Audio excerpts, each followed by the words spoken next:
தமிழ் உறவுகளே வணக்கம். பிரிட்டன் செய்திகள். பிரிட்டனின் புதிய பிரதமர் ஆண்டி பர்னம் திங்களன்று மன்னர் சார்ல்ஸ் அவர்களை சந்தித்து பிரதமராக பதவியேற்க உள்ளார். பிரிட்டனின் புதிய பிரதமராக ஆண்டி பர்னம் பதவியேற்றதும் புதிய அமைச்சரவையை அறிவிப்பார் என எதிர்பார்க்கப்படுகின்றது. கீர் ஸ்டார்மர் தனது பிரதமர் பதவியை ராஜினாமா செய்துவிட்டு இதுவரை காப்பாந்து பிரதமராக திகழ்ந்து வந்தார். ஜூலை 20 திங்கட்கிழமை புதிய பிரதமராக ஆண்டி பர்னம் பதவியேற்று நம்பர் 10க்கு வருகை தரவுள்ளார். பர்னம் தனது அரசாங்கத்தில் புதிய திட்டங்களை நடைமுறைப்படுத்த உள்ளதாக தெரிவித்துள்ளார். பிரிட்டனின் புதிய பிரதமராக பதவியேற்கும் ஆண்டி பர்னம் அனைத்து பிரிட்டிஷ் வயது வந்தோருக்கும் அரசால் வழங்கப்பட இருந்த டிஜிட்டல் அடையாள அட்டை திட்டத்தை முழுமையாக கைவிடுவதாக அறிவித்துள்ளார். மக்களின் அன்றாட வாழ்க்கையை நேரடியாக பாதிக்கும் வாழ்வாதார செலவு பிரச்சினைகளுக்கு முன்னுரிமை அளிக்க வேண்டும் என்பதற்காக இந்த முடிவு எடுக்கப்பட்டிருப்பதாக பர்னமின் அலுவலகம் வெளியிட்ட அறிக்கையில் தெரிவித்துள்ளது. முன்னாள் பிரதமர் சர் கீர் ஸ்டார்மர் தலைமையிலான அரசு ஆரம்பத்தில் தொழிலாளர்களுக்கு கட்டாய டிஜிட்டல் அடையாள அட்டை அறிமுகப்படுத்த திட்டமிட்டது. சட்டவிரோதமாக வேலை செய்யும் குடியேற்றவாசிகளை கண்டறிதல், அரசு சேவைகளை நவீனமயமாக்கல், வரி, குழந்தை பராமரிப்பு உள்ளிட்ட பல சேவைகளை ஒரே செயலி மூலம் வழங்குதல் ஆகியன இதன் நோக்கங்களாக அறிவிக்கப்பட்டது. ஆனால் இந்த திட்டத்திற்கு எதிராக சுமார் 30 லட்சம் மக்கள் கையெழுத்திட்ட மனு தாக்கல் செய்யப்பட்டதை தொடர்ந்து அரசு இந்த திட்டத்தை கட்டாயத்தில் இருந்து விருப்ப தேர்வாக மாற்றியிருந்தது. இப்பொழுது பர்னம் அந்த திட்டத்தையே முழுமையாக ரத்து செய்ய முடிவு செய்துள்ளார். டிஜிட்டல் அடையாள திட்டத்திற்காக ஒதுக்கப்பட்ட நிதி மற்றும் நிர்வாக வளங்கள், வாழ்வாதார செலவை குறைக்கும் நடவடிக்கைகள், உள்ளூர் பொருளாதாரத்தை வலுப்படுத்தும் திட்டங்கள், மக்களின் அன்றாட தேவைகளுக்கான சேவைகள் ஆகியவற்றுக்கு மாற்றி ஒதுக்கப்படும் என்று பர்னமின் பேச்சாளர் தெரிவித்திருக்கின்றார். நாடாளுமன்ற உள்துறை விவகார குழு தலைவர் இது பற்றிய விடயங்களை மேலும் அறிவித்துள்ளார். டிஜிட்டல் அடையாள திட்டத்தின் அறிமுகம் மிகப்பெரிய குழப்பமாக இருந்ததாகவும் அது அரசு மக்களின் தனியுரிமையில் அதிகமாக தலையிடும் என்ற அச்சத்தை ஏற்படுத்தியது என்றும் முன்னதாக விமர்சித்திருந்தமை குறிப்பிடத்தக்கது.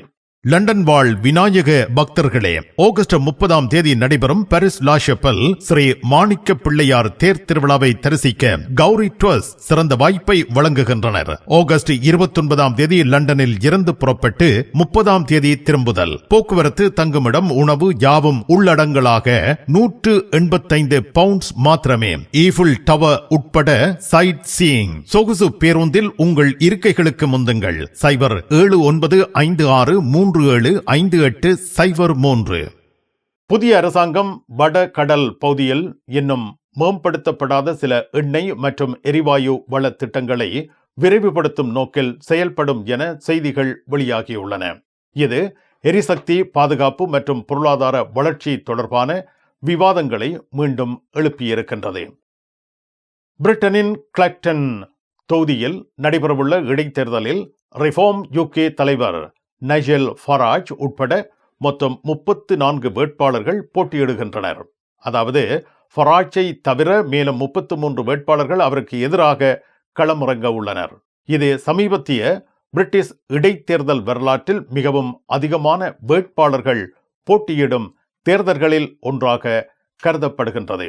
இந்த தேர்தலின் முக்கிய அம்சங்கள்: நைஜல் ஃபராஜ் தனது நாடாளுமன்ற உறுப்பினர் பதவியை ராஜினாமா செய்து மீண்டும் மக்களிடம் ஆதரவை பெறும் நோக்கில் போட்டியிடுகின்றார். Labour, Conservative, Liberal Democrat, Green Party ஆகிய முக்கிய கட்சிகள் இந்த இடைத்தேர்தலை புறக்கணித்து வேட்பாளர்களை நிறுத்தவில்லை. இருப்பினும் சுயேட்சைகள், சிறிய கட்சிகள் மற்றும் நகைச்சுவை வேட்பாளரான கவுண்ட் பின்ஃபேஸ் உள்ளிட்ட பலர் போட்டியிடுவதால் மொத்த எண்ணிக்கை 34ஆக தற்பொழுது உயர்ந்திருக்கின்றது. பிரிட்டனில் உங்களுக்கு பிடித்தமான இல்லங்களை சொந்தமாக்கிக் கொள்ள எப்பொழுதும் நாடுங்கள் Sri estate agent accountancy and tax. எங்களை மிக விரைவாக சந்திக்கும் போது நாங்கள் மிக விரைவாக உங்களுக்கு அந்த வீட்டு பிரச்சனையை தீர்த்து உங்களுக்கு ஒரு சொந்த வீட்டுக்காரராக நாங்கள் மாற்றி அமைச்சு தருவோம். 333 ரெய்னர்ஸ் லேன், பினா. ஐரோப்பிய ஒன்றியத்தின் புதிய என்ட்ரி எக்ஸிட் சிஸ்டம் நடைமுறைக்கு வந்ததை அடுத்து குறிப்பாக பிரிட்டிஷ் பயணிகள் பாஸ்போர்ட் சோதனை மையங்களில் நீண்ட நேரம் காத்திருக்க வேண்டிய நிலை ஏற்பட்டுள்ளது. இத்தாலியின் ரோம் விமான நிலைய நிர்வாகம் புதிய முறை அறிமுகமான பின்னர் பாஸ்போர்ட் சோதனையை முடிக்க வேண்டிய நேரம் கிட்டத்தட்ட 3 மடங்கு அதிகரித்துள்ளது என்று தெரிவித்துள்ளது.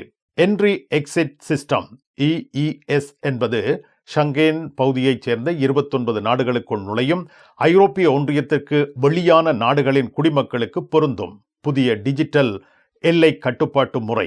இதன்படி பயணிகளின் கைரேகைகள் பதிவு செய்யப்படும், முக நிழல் படம் எடுக்கப்படும், நுழைவு மற்றும் வெளியேறும் தகவல்கள் மின்னணு முறையில் பதிவு செய்யப்படும். இந்த புதிய நடைமுறையால் பல விமான நிலையங்களில் நீண்ட வரிசைகள் உருவாகியுள்ளன.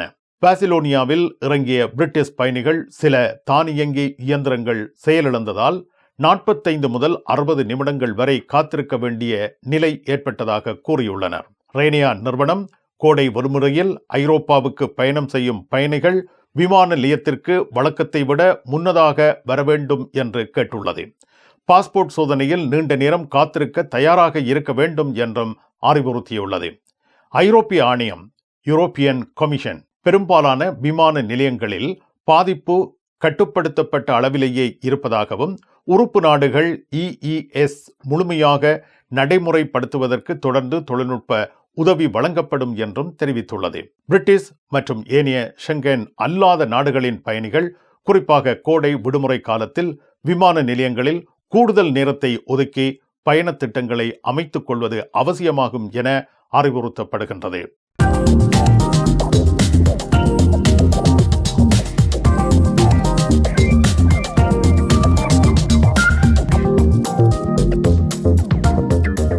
ஈழத்தவர்கள் புலம்பெயர்ந்து வாழும் நாடுகளில் இருந்து கொழும்பு கட்டுநாயக்கா விமான நிலையம் சென்றதும் அங்கிருந்து இலங்கையின் எல்லா பாகங்களுக்கும் குடும்பத்தினர் நண்பர்களுடன் செல்ல நம்பிக்கையான போக்குவரத்து சொகுசு வாகன ஒழுங்குகள் நாள்கள் வாரங்கள் மாதம் என தங்கிட சிறப்பான தங்குமிட வசதிகள் மேற்கொண்டு தருவோர் கௌரி டூர்ஸ். லண்டனில் உங்கள் விவரங்களை பதிவு செய்துவிட்டு பயணம் மேற்கொள்ளுங்கள். கௌரி டூர்ஸ் 0795637580 3